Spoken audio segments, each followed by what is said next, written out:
What's going on, guys? Welcome to Gridborn's Film and TV Podcast, where I review films, TV shows, Hollywood news, and sometimes gaming. Well, in today's bonus episode on the path to Funko Fusion, I reviewed one of the two franchises that will be featured in the game. Well, two of the franchises that will be in the game. And let me give you detail about Funko Fusion. It's like, well, people say it's the successor to Lego Dimensions, that Toys to Life video game where they had crossovers. Well, officially, it's going to be like Lego for adults, even though the game's a T for teen rating. So, in today's episode, I'll review two franchises, which is Jaws and Fnaf, known as Five Nights at Freddy's. Gonna be reviewing the movies, talking about them, and let's see what the future holds for whatever.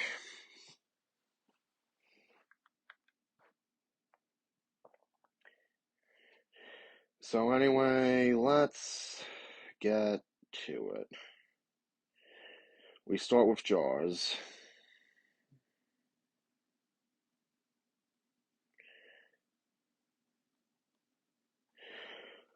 Directed by Steven Spielberg, released on June 20th, 1975, the second year after my father was born. So anyway, let's review. And where are we? Budget of $9 million. Didn't know that.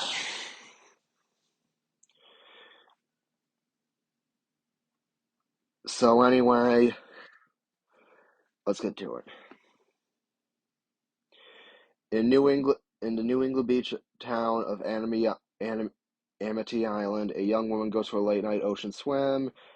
During a beach party, an unseen force attacks and pulls her underwater. Her remains are found washed up on the beach. Next morning, after a medical examiner concludes it was a shark attack, newly hired police chief Martin Brody closes the beaches. His mayor, Larry Vaughn, persuades him to reconsider, fearing the town's summer economy will suffer. The coroner, apparently under pressure now, codes when the mayor's theory that it was a boating accident.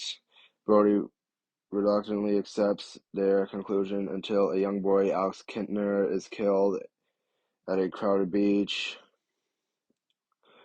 A bounty is placed on the shark, causing an amateur shark hunting frenzy. Quint, an eccentric and roughened local shark hunter, offers his services for $10,000.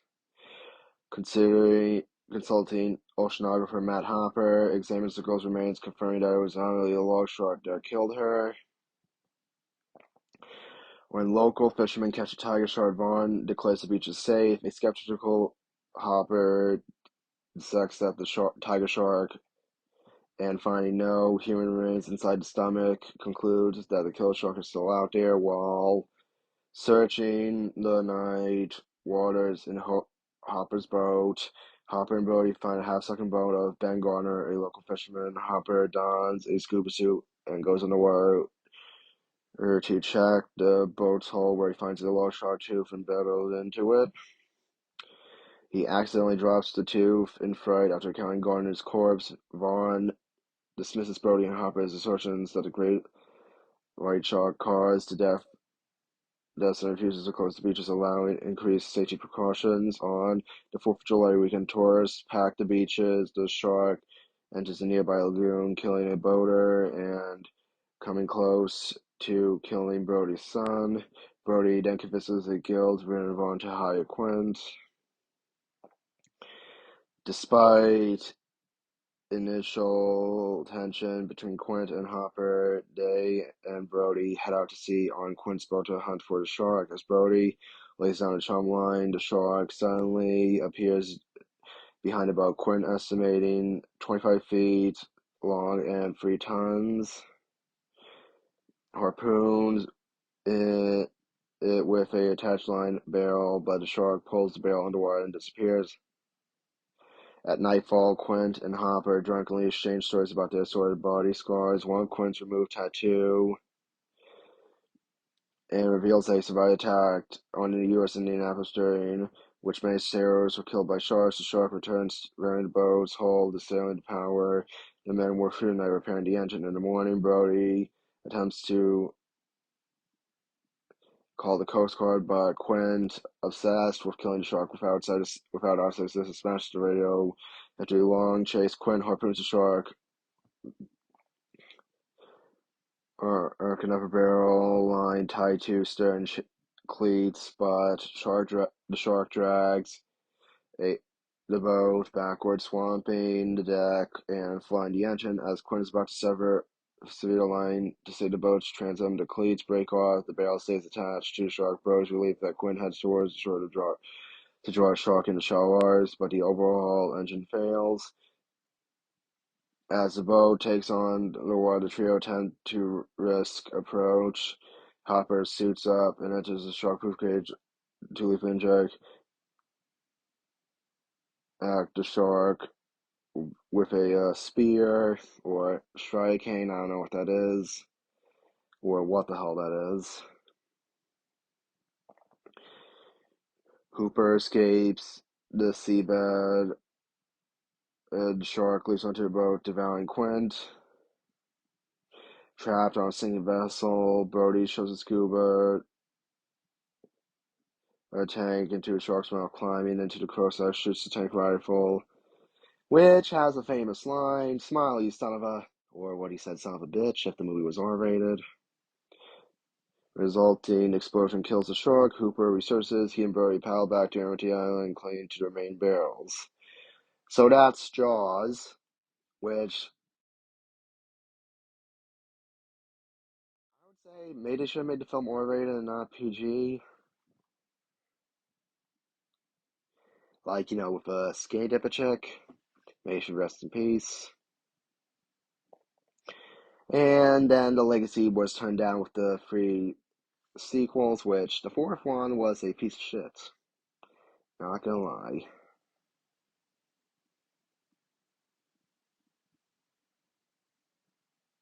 Really, not gonna lie.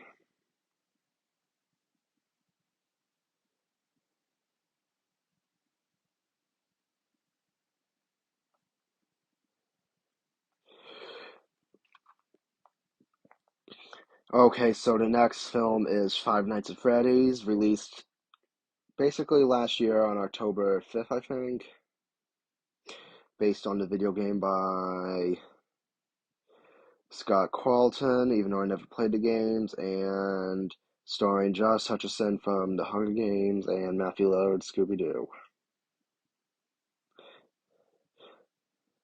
which had a budget of $20 million in the box office. Well, to make the movie, actually. And 29, $297.2 million in the box office, which received negative reception but was a commercial success.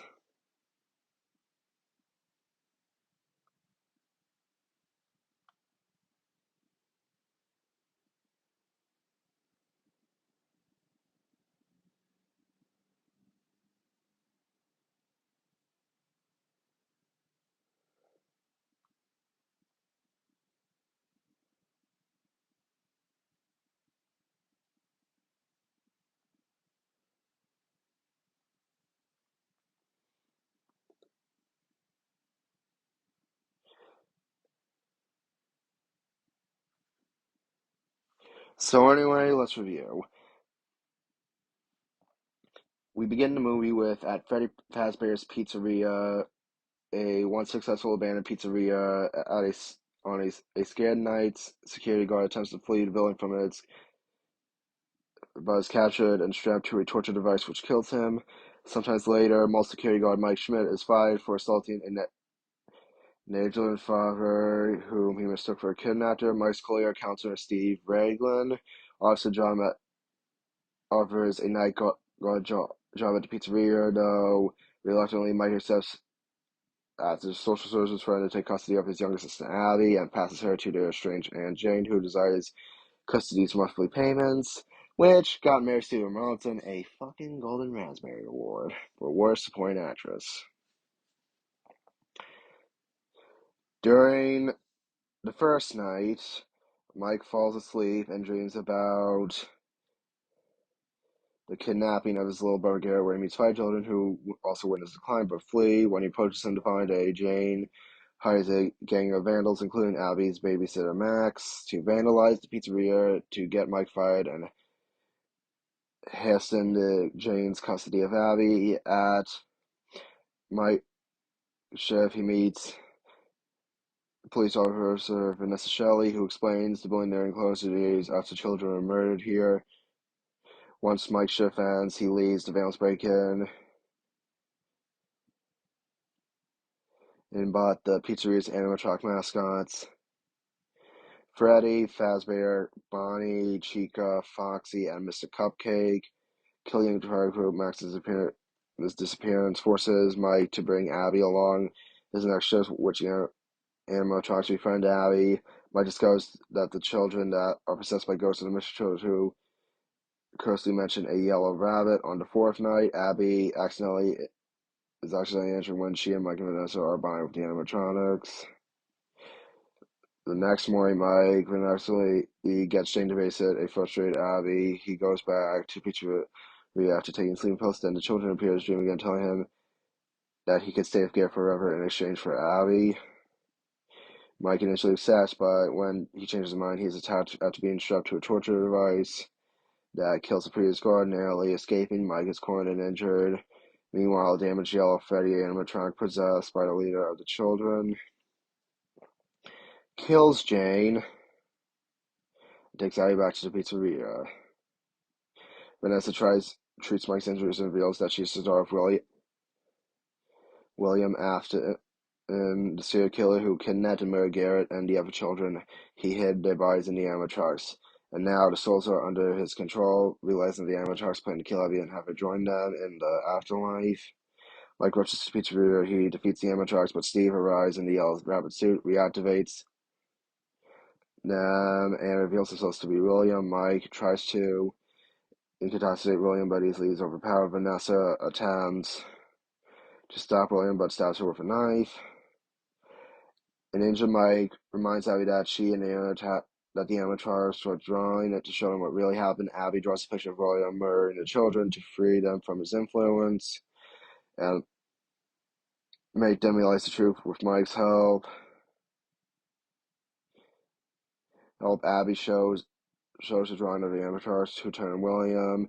Mrs. Cupcake bites a part of William's suit, triggering the eternal spring log marks of the zoo trap fatally wound him.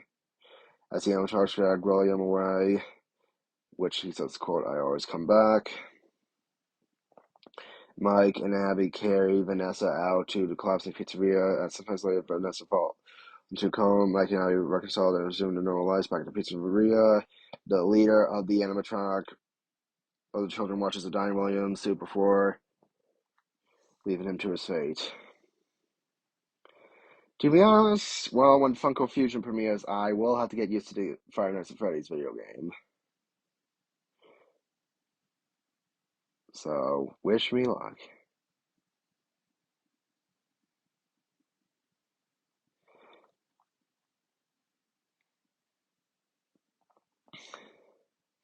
But let's hope how the sequel does when it releases on December 1st, 2025. If it's good, I'll get used to the franchise. If not, screw it, that game sucks. And next week for the Funko recaps, I'll be reviewing Jurassic Park and World, and maybe I'll get into series or not. Don't know. Even though they might be showing Invincible, TWD, The Walking Dead, or maybe I could just review the movie. So wish me luck, and later.